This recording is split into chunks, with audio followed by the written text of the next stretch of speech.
Hey everyone, this is Michael again, and welcome to the Money in the Bank review. Money in the Bank tonight was from the Scotiabank Arena in Toronto, Ontario, in Canada.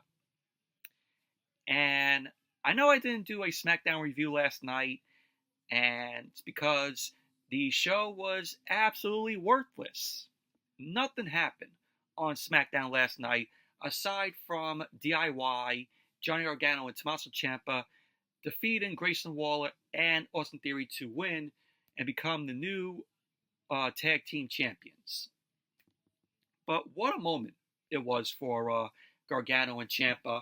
They finally win the tag team titles on the main roster. Of course, they were former NXT tag team champions when they were down NXT, when it was black and gold NXT, the best era of NXT. But happy for Gargano and Ciampa. Hopefully, WWE will have them, hold the titles for a long while. Hopefully their reign will be booked, very good. So we'll have to wait and see. But Money in the Bank, the show just ended, and I thought it was an okay show, in my opinion. Was it a great or perfect show? No. But, it did have, its problems here and there. But we had the men's Money in the Bank ladder match. Of course, we had Drew McIntyre versus Jey Uso versus LA Knight versus Andrade versus Carmelo Hayes versus Chad Gable, which I did not get to see the match. But I've seen a few clips here and there on social media. We had Sami Zayn versus Bron Breakker for the Intercontinental Championship, which I only saw the almost end of the match. So I won't be going into detail on both those matches. And we also had Damian Priest versus Seth Rollins for the World Heavyweight Championship, which turned into a triple threat, which I'll get into. We had the women's Money in the Bank ladder match, Tiffany Stratton versus Chelsea Green versus Io Sky versus Lyra Valkyria versus Naomi versus Zoey Stark. And the main event, it was a six-man tag. It was the Bloodline. It was Sol Sikoa and Tama Tonga and Jacob Fatu versus Kevin Owens and Cody Rhodes and Randy Orton. But overall, Money in the Bank was an okay show tonight, although we did get a news-worthy announcement, which I will get into. But yeah, this review is going to be, a little short because I'm not going into detail on the men's Money in the Bank ladder match or the Sami Zayn Bron Breakker match. And I didn't read the poster right when it was released. I thought that the show was going to start at 8 o'clock, but it actually started at 7. I was still at work when the show started. I had to do a little overtime at work. So right when I got back home, I saw, almost the end of the Sami Zayn Bron Breakker match. So I did not take any notes of the men's Money in the Bank ladder match or the Sami Zayn Bron Breakker match, but go into what happened at the end of the Sami Zayn Bron Breakker match, because I did get to see that, the end. But anyways, let's jump right into the review. So Money in the Bank opened up with the men's Money in the Bank ladder match. Drew McIntyre versus Jey Uso versus LA Knight versus Andrade versus Carmelo Hayes versus Chad Gable. And the winner of the match here was Drew McIntyre. And a lot of people, wanted Jey Uso to win it. I did not want to see Jey Uso win it because it would be, WWE just shoving Jey Uso down our throats. They didn't want that Jey Uso. They don't want Jey Uso to, be the next, John Cena or Roman Reigns, being shoved down our throats. But my pick to win Money in the Bank was Chad Gable. Chad Gable ended up winning. He would get to face, Gunther and have, another one-on-one match with him. But as I thought about it more and more, I'm like, there's no way that they're going to give, Chad Gable the briefcase. But Drew McIntyre did what, he did. He lived up to what he promised. And that was to walk into Money in the Bank, climb the ladder, and retrieve the briefcase, and also cash it in on the same night, which I will get into, later on. But Drew McIntyre won the men's Money in the Bank ladder match. I did see the clip of Andrade and Carmelo Hayes during the match, where they end up flying off the top rope, which that was crazy, that move. I thought that was a nice spot. And then we had Sami Zayn versus Bron Breakker for the Intercontinental Championship. And this was too early for Bron Breakker, because a lot of people were like, oh, well, have them put the Intercontinental Championship on Bron Breakker. But, it's too early for Bron Breakker to win a title. I mean, he just got to the main roster. Let him have more time. And then, when the time comes to make him the champ, then you do it. But in the end, Sami Zayn won the match. He retained the Intercontinental Championship. He laid out Bron Breakker with the haluva kick. So there you go. Sami Zayn retains the Intercontinental Championship. But without a doubt, Bron Breakker will be champion very soon. Just give it some time. Build him up, a lot more.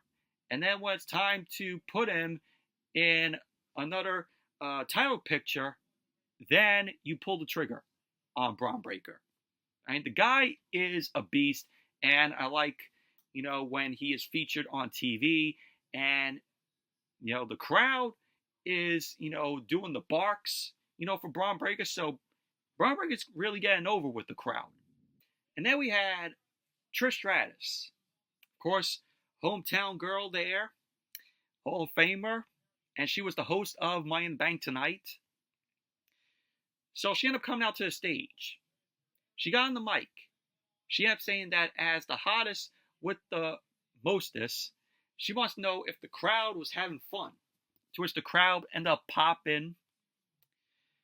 Stratus ended up talking about having her first retirement match in the Scotiabank Arena and facing Charlotte Flair. She ended up saying that she was also the mystery partner for a certain someone. So she ended up introducing 16-time world champion John Cena. So John Cena came out, got a big pop there in Toronto. Of course, he had the crowd speedometer on the screen, where it reached to 105, like the sound level of the crowd just popping in the arena, because it showed on screen. So Cena ended up running down to the ring. He was wearing a red and blue hat and a red graphic tee. And the crowd started singing along to Cena's song. So Cena got on the mic. He ended up saying that it sounds like they showed up to sing. So the crowd ended up chanting for Cena. So Cena was present for Money in the Bank here because he was going to address why, he was here. Cena ended up announcing that tonight I officially announced my retirement from WWE. So the crowd ended up booing that, and they were chanting no. So Cena came out to announce his retirement, which there's a lot more that, he explained about. He ended up saying that there are a lot of questions, like, why here? So Cena ended up saying that he wants to talk about Toronto, and he wants to talk about Canada, and the Canadians. CENA ended up saying that he has been in WWE for over 2 decades. He ended up saying that in those times, he's seen incredible waves of prosperity, like we have right now. He ended up saying that WWE is the hottest ticket in town. CENA also went on to say that he has also seen tremendous hardship when no one knows your name and wants to be your friend. He ended up saying only the most dedicated, hardcore fans stand by your side. CENA then went on to say that in all those years, one of the most important and impressive things he's learned is whether WWE is either hot or cold, and that the Canadians always show up. So CENA ended up saying that they need to be making noise for themselves because, the crowd was chanting for him. And CENA was like, oh, they built all this. And that's why this is the perfect place for him to say what he has to say. He kept saying, why now? Because it's money in the bank. It's the ultimate symbol of opportunity. CENA ended up addressing that this farewell doesn't end tonight. He ended up saying that it's filled with opportunity. CENA ended up saying that Monday Night Raw makes history when it moves to Netflix in January of next year. CENA ended up saying that he will be there. He ended up saying along with that history making first, they'll build some unforgettable laughs. So CENA ended up announcing that next year's Royal Rumble will be his last. Next year's Elimination Chamber will be his last. And CENA ended up announcing that in Las Vegas at WrestleMania next year, it will be the last WrestleMania he competes in. CENA ended up saying that he will kick off the press conference after the show and will field all questions about his retirement. He ended up saying in the vein of ultimate opportunity, he wants to take advantage of one. And CENA ended up wanting to thank them. So we had the fans end up chanting, thank you, CENA. So CENA looked moved by the reception that he was getting. He looked very emotional. And he referred to that as an incredible gesture of kindness. CENA ended up thanking the fans for letting him play in the house they built for so many years. CENA then thanked them for their voice and their honesty, because it's beautifully brutal. He ended up saying most of all, he thanks them for allowing him to be here with them tonight. CENA ended up saying that they're planning something unforgettable, which involves him returning to Toronto to kick some ass. And CENA was like, if you're watching at home or one of the insanely loud in Toronto, or if you're a superstar, if you want some, come get some. Because the last time is now.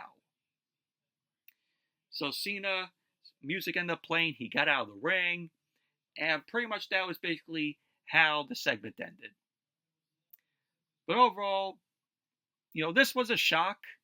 CENA ended up making this announcement that, he is announcing his retirement, and next year will be, his last match at WrestleMania, his last appearance in the Royal Rumble, his last Elimination Chamber. So, who will be CENA's final opponent in his final match at WrestleMania next year? Could we get The Rock versus CENA 3 next year? And The Rock will be CENA's final opponent.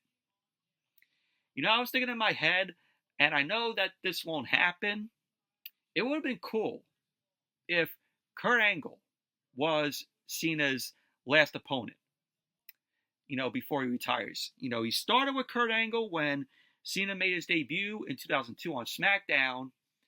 Kurt Angle was CENA's first opponent. And I remember that match, and, it showed potential in CENA, going up against, Kurt Angle.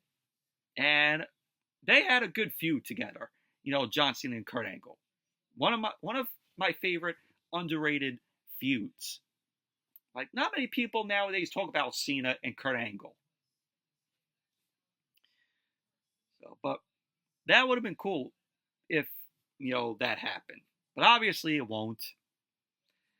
But, it's way too early to know who Cena's final opponent will be at WrestleMania next year. But my prediction, it could be The Rock. We might get John Cena versus The Rock 3 at WrestleMania next year. But who knows? But overall, I thought this was a good segment here with Cena just coming out announcing his in-ring retirement. And then we had Finn Balor. Finn Balor ended up telling Damian Priest that it's time to punish Seth Rollins. Priest ended up telling the Judgment Day to stay out of his business, regardless of Drew McIntyre. Priest ended up bumping fists with them all, and he walked off. And of course, they end up going back to play 2K24, and Balor ended up coolly staring after Priest. And he quietly said, "Whatever you want, boss." So it looks like Finn Balor, at some point, he might cost Damian Priest the World Heavyweight Championship. That may come at SummerSlam, maybe. And then, this will set up for, Finn Balor versus Damian Priest, whenever that happens. And there's rumors when that match happens, we could finally get, once again in a long while, Balor coming out as the Demon, which I hope that happens. It's been a long while since we've seen the Demon Finn Balor. But that's how the way I see it going. Then we got Seth Rollins versus Damian Priest for the World Heavyweight Championship. And if Damian Priest won the match, Seth Rollins could not challenge again for the World Heavyweight Championship as long as Priest is still the champion. And if Seth Rollins won, Damian Priest had to leave the Judgment Day.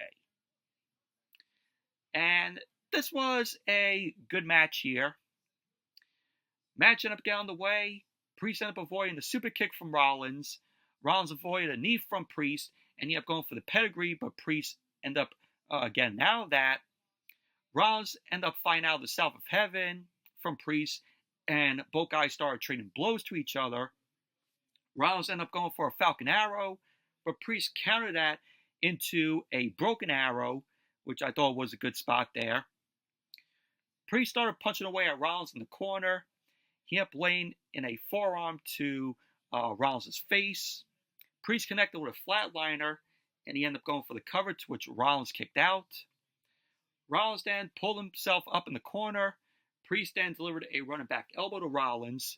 Priest backed up. He ended up charging for another running back elbow to Rollins. Priest ended up going for a third, and Rollins countered out with the sling blade to Priest. Rollins then ended up hitting a clothesline to Priest over the top rope. So Rollins turned to the stage, and he challenged Mr. Money in the Bank, Drew McIntyre, to come out. So McIntyre didn't come out. So Rollins hit the ropes, and he had pinned a suicide dive on Priest.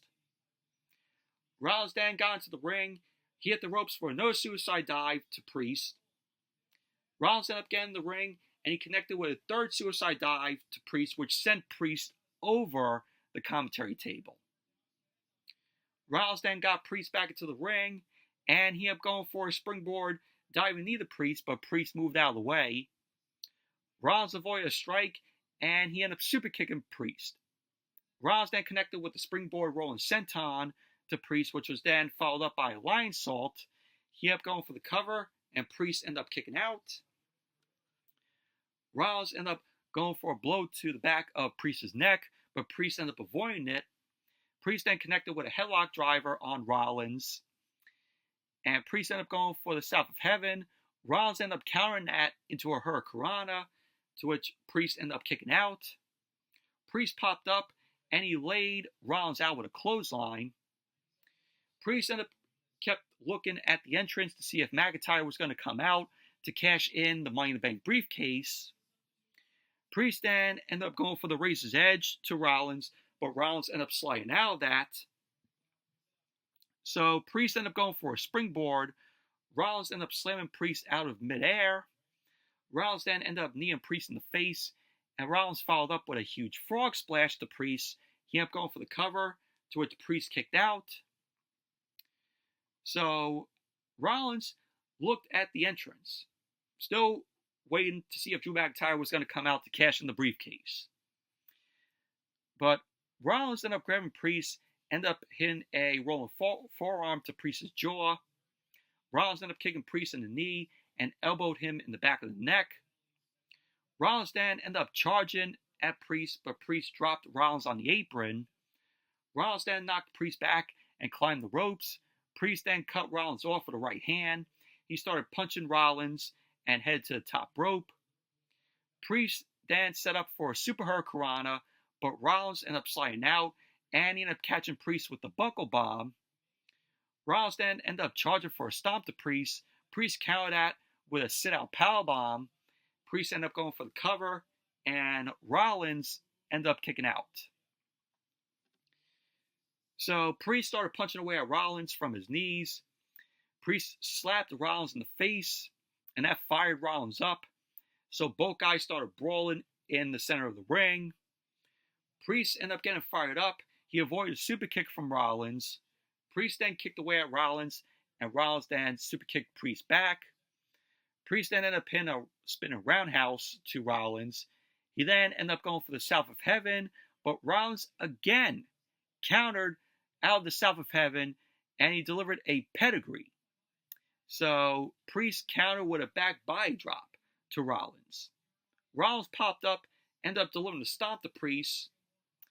So Rollins ended up going for the cover. Priest ended up kicking out. So we had later on, Rollins ended up going for the Falcon Arrow on Priest, but Priest ended up fighting out of that. Rollins fought back, ended up hitting the Falcon Arrow to Priest. So we had Rollins ended up going for the cover, and it was 1, 2, 3, but the ref didn't count it. The ref didn't count the 3. So Priest clearly did not kick out. So that was a botch on the referee. Rollins looked so confused, like, what happened? That was supposed to be a 3. But then all of a sudden, Drew McIntyre finally came out. Drew McIntyre headed to the ring with his briefcase in hand. So McIntyre handed the briefcase to the ref. He cashed in the briefcase. And this match then turned into a triple threat match for the World Heavyweight Championship. So McIntyre ended up going for the Claymore kick on Rollins. Rollins ended up super kicking McIntyre. McIntyre ended up avoiding a stomp, and he ended up hitting a future shock DDT to Rollins. McIntyre then kicked up. He counted down for the Claymore kick, the 3, 2, 1. And then Priest then clotheslined McIntyre down. Priest sent Rollins out of the ring, and ended up going for the South of Heaven on McIntyre. McIntyre ended up getting out of the South of Heaven attempt, and he delivered a Claymore to Priest. McIntyre then pulled Priest into the ring, and then, out of nowhere, CM Punk ended up attacking McIntyre, which obviously I knew that Punk was going to be there and attack McIntyre, or screw McIntyre out of winning the World Heavyweight Championship. So Punk ended up knocking McIntyre out of the ring, and he hit McIntyre with a steel chair. Punk then strangled McIntyre with a cable, and he started punching away at McIntyre. Punk then ended up smashing McIntyre in the back with a steel chair, to which the chair was dented after so many shots to McIntyre. So Punk ended up posing. He looked at the World Heavyweight Championship. Punk threw the chair down, and he grabbed the title. Punk got into the ring, and he ended up smashing McIntyre in the face with the title. Priest then ended up hitting McIntyre with the South of Heaven. He ended up going for the cover, And there you go. Damian Priest ended up winning the match, retaining the World Heavyweight Championship. And Punk was shown watching on the commentary table. It all go down. And now, since Damian Priest won the match and he retains the World Heavyweight Championship, Seth Rollins can no longer challenge for the title as long as Priest is the champion. So Rollins was infuriated because not only did Punk cost Drew McIntyre the World Heavyweight Championship, he also cost Seth Rollins.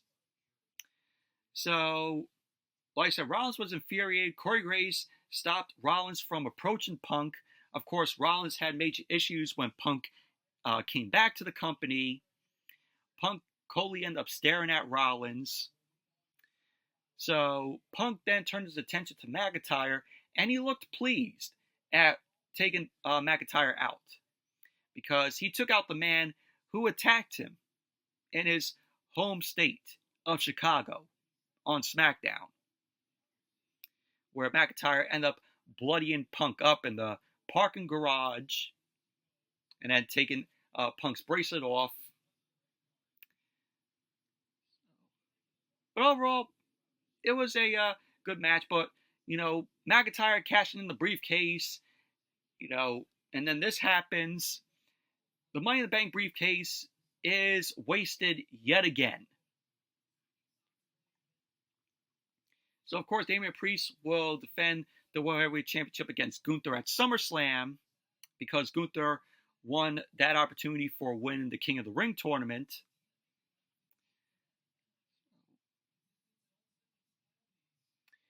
And then we had the Women's Money in the Bank ladder match.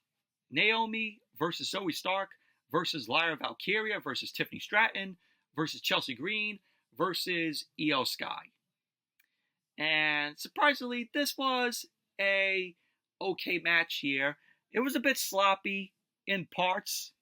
A couple of botches here and there. But the match got underway, and all the women got out of the ring to get a ladder, except for Chelsea Green. Chelsea Green was in the center of the ring, and she started jumping up to try to get the briefcase. But that didn't work. She was just jumping up and down trying to retrieve the briefcase because, Chelsea Green is afraid of heights. So, Io Sky got the ladder in the ring. Chelsea Green knocked Io away. Chelsea set up the ladder up and she started to climb. Of course, she's afraid of heights.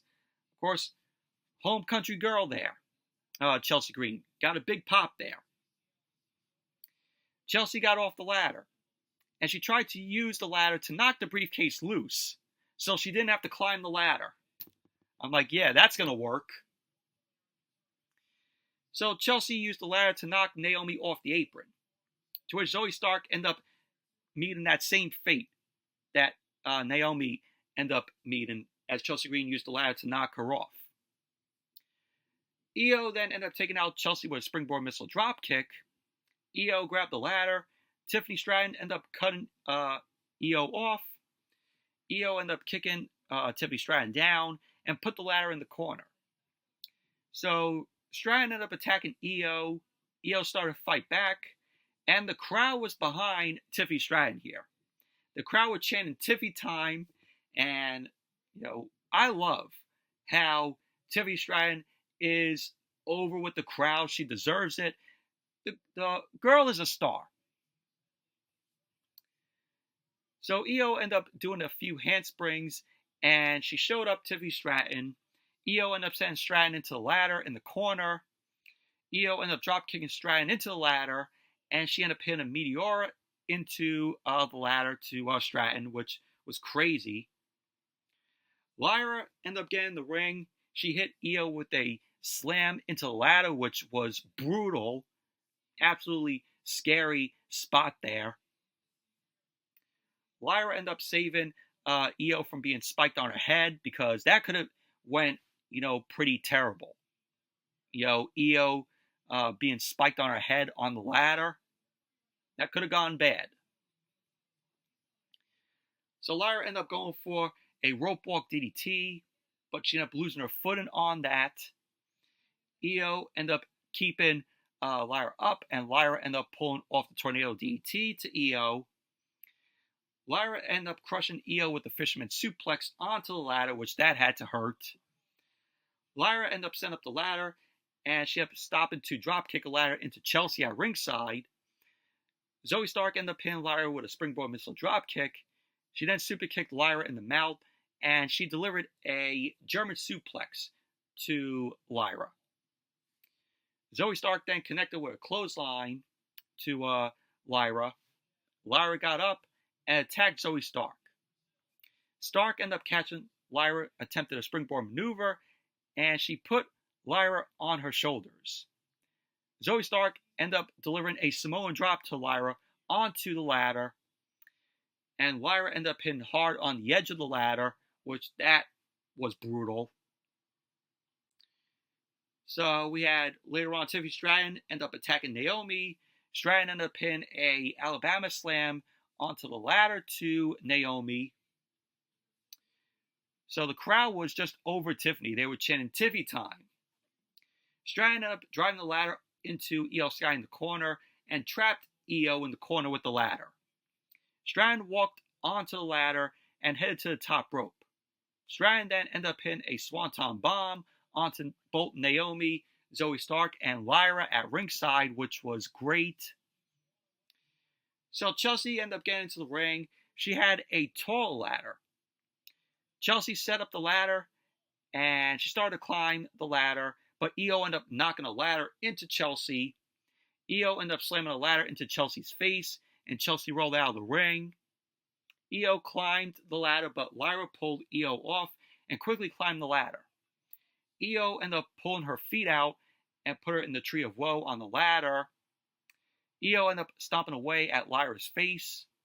Io ended up climbing the ladder, but Lyra ended up sitting up, and she ended up hitting a German suplex to Io off the ladder.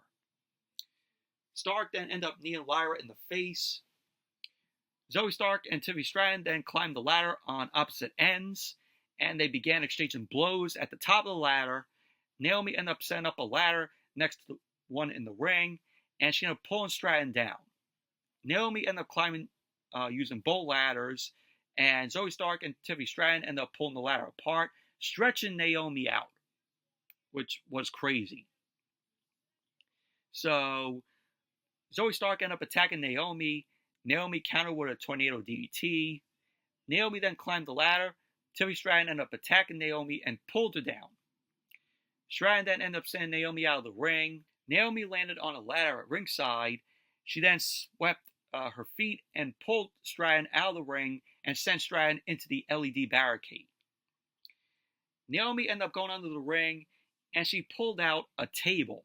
And of course, the fans love the tables when they're being pulled out, which the table got a massive pop. Naomi then pulled out a second table from under the ring. Chelsea Green ended up attacking Naomi, and she ended up sending Naomi into the ring steps. So Chelsea Green and Tiffany Stratton, they set up the table side by side at ringside. So in the ring, we saw Zoey Stark and Lyra end up setting up the two ladders next to each other. Io ended up heading up the ladder on the opposite end. Zoey Stark and Lyra end up cutting Io off. Stratton ended up attacking Lyra and Zoey Stark. Chelsea Green set up a ladder bridge from the middle of the ladder to the middle rope. Io ended up hitting Chelsea with a flapjack onto the ladder bridge. So another ladder bridge was set up on the opposite end. Stark ended up hitting Stratton with a catapult into the ladder bridge, which was crazy. Lyra ended up grabbing at the briefcase and knocked Zoey Stark away. Stark climbed up the ladder and slammed Lyra down onto the ladder bridge, which was crazy. So we had later on, Stark ended up attempting a superplex onto the ladder bridge, but Io ended up stopping her. Io then ended up delivering a Michinoku driver off the top of the ladder onto the ladder bridge to Zoey Stark, which was crazy. That was unreal. Good spot there. So Chelsea Green was the only one in the ring. So Chelsea ended up running in, and she ended up going up the ladder. And it looked like Chelsea was going to win. She had the briefcase. She was going to retrieve it from the latch. And Tiffany Stratton cut Chelsea Green off. Stratton tipped the ladder over. Chelsea Green flew out of the ring, and she went through the two tables that were set up at ringside. So Tiffany Stratton retrieved the briefcase, and she is your 2024 Women's Money in the Bank winner. And which I called. I predicted Tiffany Stratton was going to win the Women's Money in the Bank. She rightfully deserves it, and she is a star, and this is going to get her more over. So really happy that Tiffany Stratton is, Miss Money in the Bank, or Tiffy in the Bank. But overall, this was a okay match. It was interesting. A few botches here and there, a few sloppy spots, but still, it was interesting, and really loved the outcome of Tiffany Stratton winning the briefcase. And then we saw Jackie Redmond. Jackie Redmond was backstage with Trish Stratus. Jackie Redmond ended up asking Trish Stratus about the Toronto crowd. So Stratus ended up beginning to speak to Jackie Redmond, but she was interrupted by Tiffy in the Bank, Tiffany Stratton. Stratton ended up calling herself the center of the universe, and Tiffy in the Bank. Trish Stratus ended up telling Stratton to not get too ahead of herself, and that the cash-in will determine if she'll be a future Hall of Famer or a flash in the pan. Stratton ended up saying Trishy time is no longer, and that Tiffy time has just begun. And of course, she did her toodles. I love when she does the toodles. So Jackie Redmond ended up saying that's no way to treat a Hall of Famer. So that was that. Main event. The 6-man tag team match. The Bloodline. Solo Sikoa, Tama Tonga, and Jacob Fatu versus Kevin Owens, Randy Orton, and Cody Rhodes. This was a decent match here. Decent main event. Really, I'm glad we got to see Jacob Fatu in the match here. Jacob Fatu is a beast. And, Tonga Leo was also out there, but, he was accompanying Sikoa and Tama Tonga and Fatu.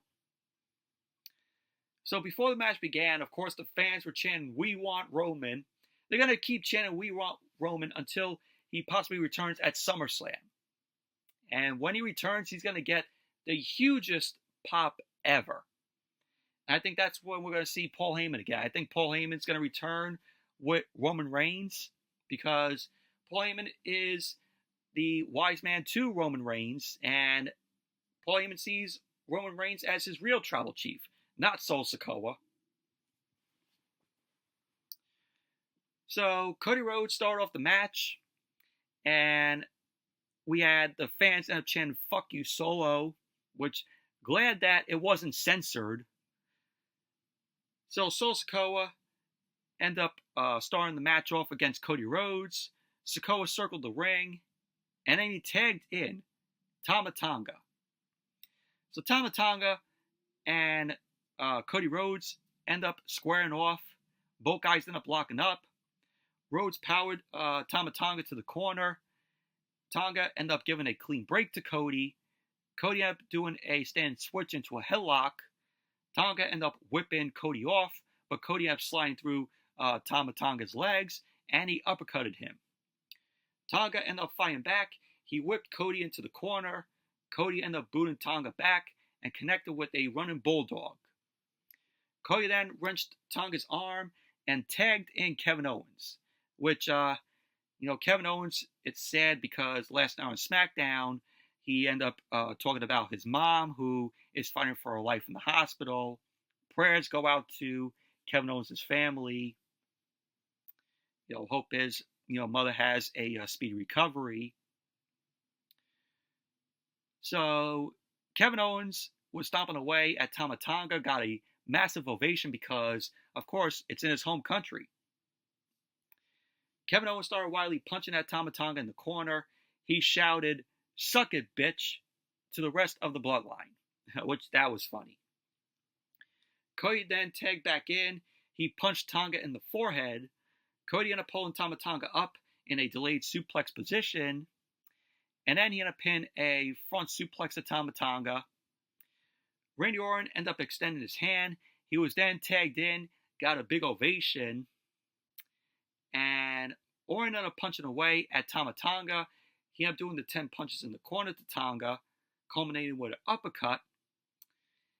And the commentaries ended up talking about how dangerous Jacob Fatu is and how Triple H had to go to bat for Jacob Fatu to get him into Canada. So that was good of Triple H to, go to bat to get Jacob Fatu to get into Canada. So Tama Tonga quickly ended up thumbing Orton in the eye, and he tagged in Jacob Fatu. Fatu ended up getting fired up, and he charged at Orton. Orton sidestepped Fatu and sent Fatu out of the ring. And Fatu ended up getting back in. Orton ended up dropping Fatu with a hanging DDT. Orton ended up getting fired up, but Fatu ended up popping up to his feet. And Orton ended up dropping down to stalk Fatu. Fatu ended up hitting a Samoan drop to Orton, and then he ended up hitting a basement super kick. So Solo Sikoa ended up tagging in. We had another "fuck you" Solo chant pickup from the crowd. Sikoa started punching away at Orton in the corner. Sikoa then distracted the ref as both Jacob Fatu and Tama Tonga double-teamed Orton in the corner. Sikoa then started stomping on Orton's hand and choked him on the middle rope. Sikoa then ended up shouting that he is the tribal chief. The ref then backed up Sikoa as Fatu ended up kneeing Orton in the head. Tama Tonga ended up taking back in. He ended up hitting a slingshot senton on Orton.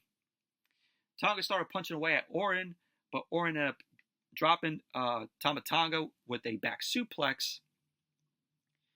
You had Owens ended up tagging in. Owens ducked the clothesline, and he knocked Solo Sikoa and Fatu off the apron. Owens ended up striking Tama Tonga and stomped him down.